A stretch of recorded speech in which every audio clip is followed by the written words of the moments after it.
Hi, my name is Kora Murphy. I'm a student at Bloomsburg University in the early childhood and special education major. I'm going into my senior year here, and I have a psychology minor and a social emotional behavioral wellness endorsement. This special topics class is for my psychology minor, and I'm taking it summer of 2020. This applied practice program assignment has really been focused on mindfulness, and I have found it to be very informative. These two books helped me really understand what mindfulness was in its entirety, not these like trendy things that we're kind of seeing everywhere.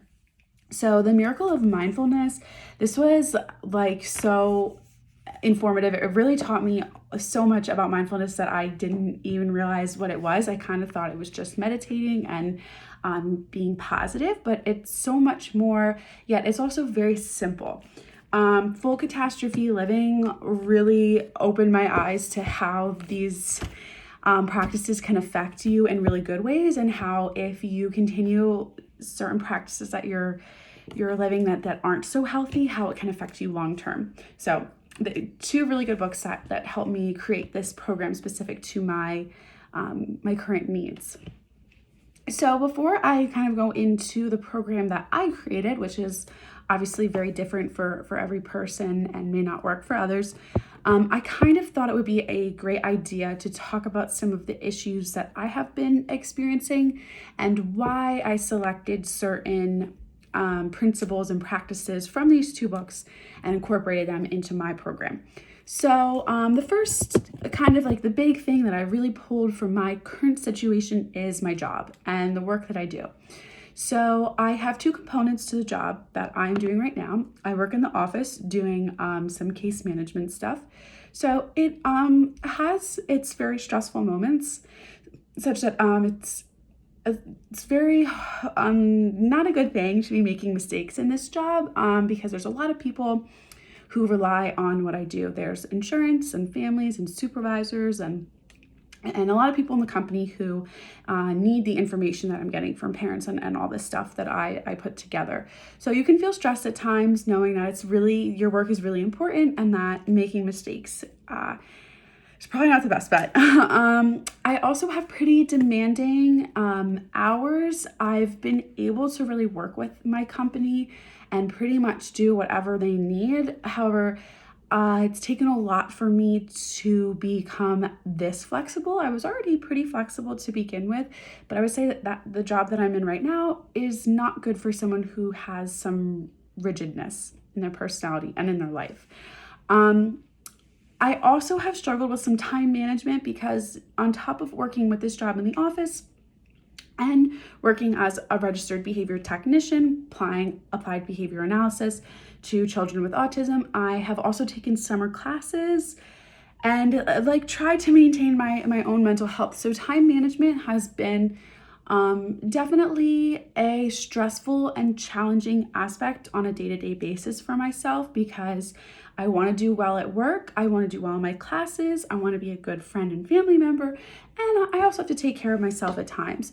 So juggling it all has been pretty challenging. I also feel that generally I'm kind of an overworker. I definitely do more than necessary.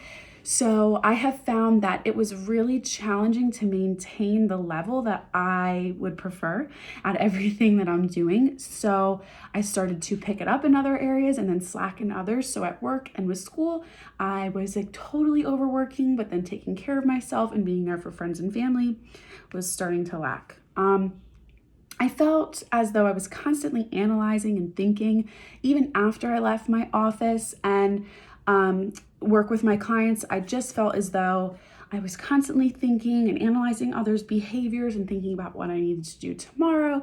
My mind was never at rest. And I feel like when your mind's never at rest, your body can never rest either. Which kind of goes into not sleeping and having like a lot of issues falling asleep and then staying asleep. So that has kind of always been an issue for myself, but I found that with all of the stress of taking classes and working a lot of hours and getting my RBT certification while finishing up finals, it was just a lot to put on myself and to remember, oh, I actually need to sleep every now and then.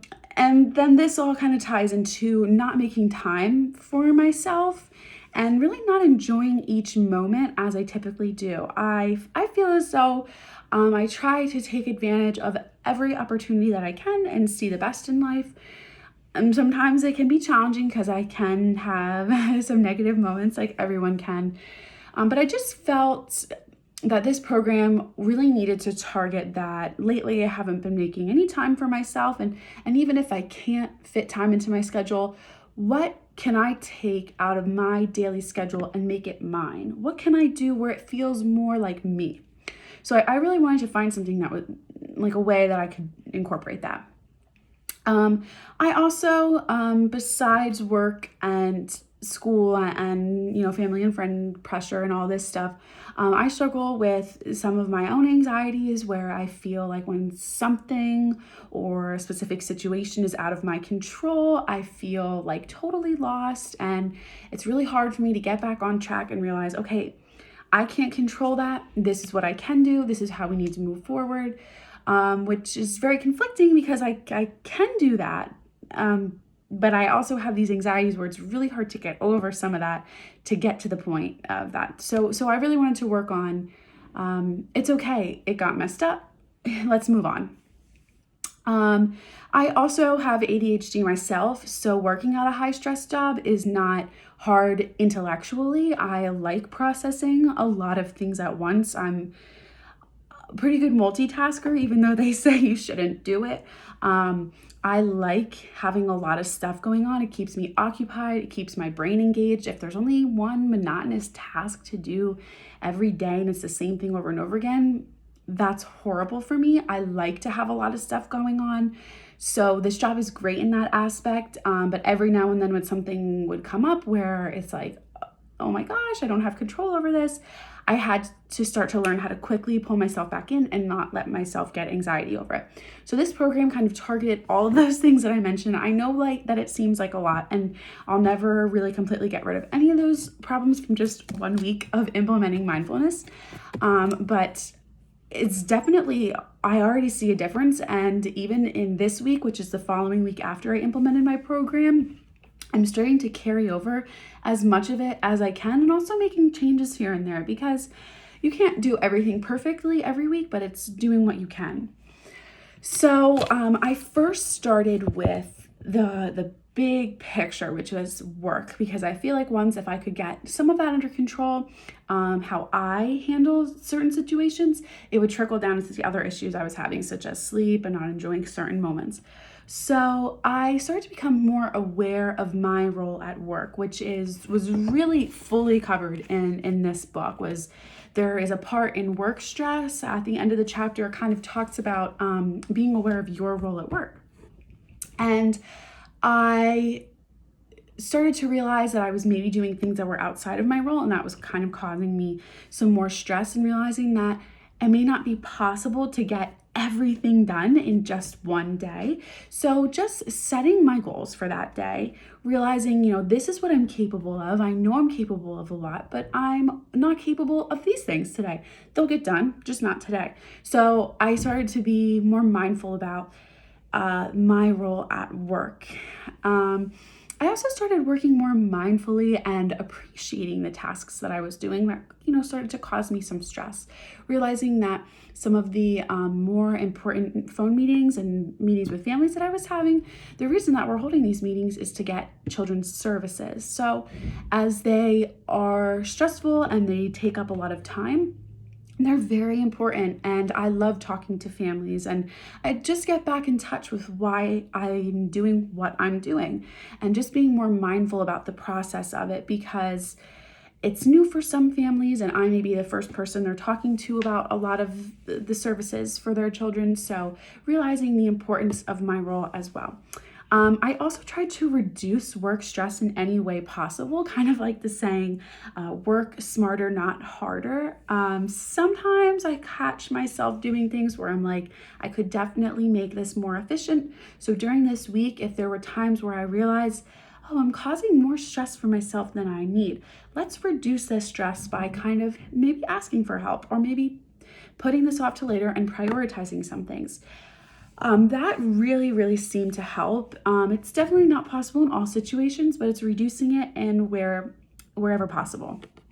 So in my daily life, I also try to be mindful in everyday activities.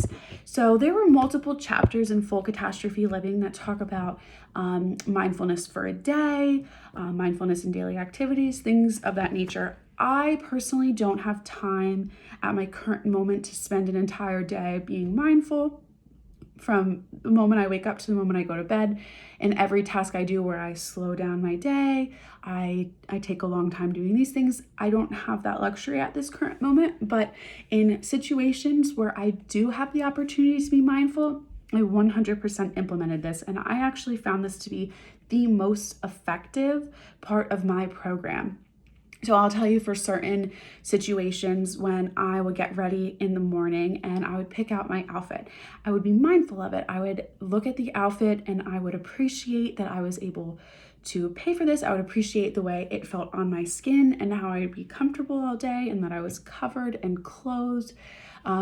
I would also appreciate my drive to work, which most people don't like, including myself. I have to drive on the highway for 20 to 25 minutes sometimes, depending on traffic. It can be pretty stressful, but I would try to be mindful in that, everyone else on this road is trying to go to work as well. And we are so lucky that we can get in a car and go from point A to point B, and we don't really have to think about it. But I would think about it. I would be in touch with pressing on the gas and pressing on the brake and realizing this is actually kind of a unique experience that we really just take for granted, and being mindful of the process of driving itself instead of getting caught up in road rage. This is probably one of the second most important things implemented in my program, was mindfulness of positions of my own body, which I did not realize how often I was basically portraying a message to not only myself, but also to the world. I'm in a bad mood, or I'm negative, or I'm tired. So when you're sitting, hunched over, or you're just not in a comfortable position where you feel like you can maximize your own energy, you're not going to, because your body is uncomfortable. Therefore, your mind is going to be. So when I would catch myself hunched over, or putting my head on my hand, or not even really being focused what I was doing, or kind of all scrunched up, I would look at myself in that moment, realize this is my body language. This is what it's telling me. This is what it's telling others around me. Let's adjust my body language to how I want to feel, which is in control and present, which is basically sitting up straight with good posture, and just like being aware of my surroundings. At night, when I would get home from work, I would do 2 things before I fell asleep that I feel like helped me sleep so much better without any melatonin or natural sleep aids. When I would lay down, there was a part in Full Catastrophe Living called letting go while laying down. And it's basically just letting yourself go and letting all the stuff that you kind of dealt with that day, just let it go. It happened today. Just let it go. Be aware of it. Be aware of it, how it made you feel, but you have to let it go. It's time to sleep. I would also do body scanning, where you start with your left toes and you work your way all the way up to your hip, and then you start with your right toes, then you work your way up and you go all the way up to your head.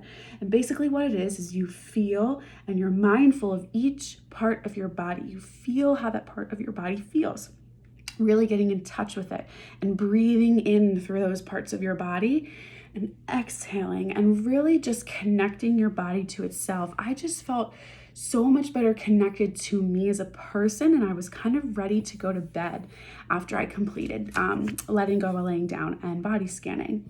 I also implemented 3 of the attitudes from the 7 attitudes discussed in these books. I was not able to implement them all, but I was better able to implement patience in certain situations, such as driving, or when people were taking a really long time to do something. I would implement patience that, the world is working in the way that it needs to, and people are taking the time that they need for themselves, and just being aware of that.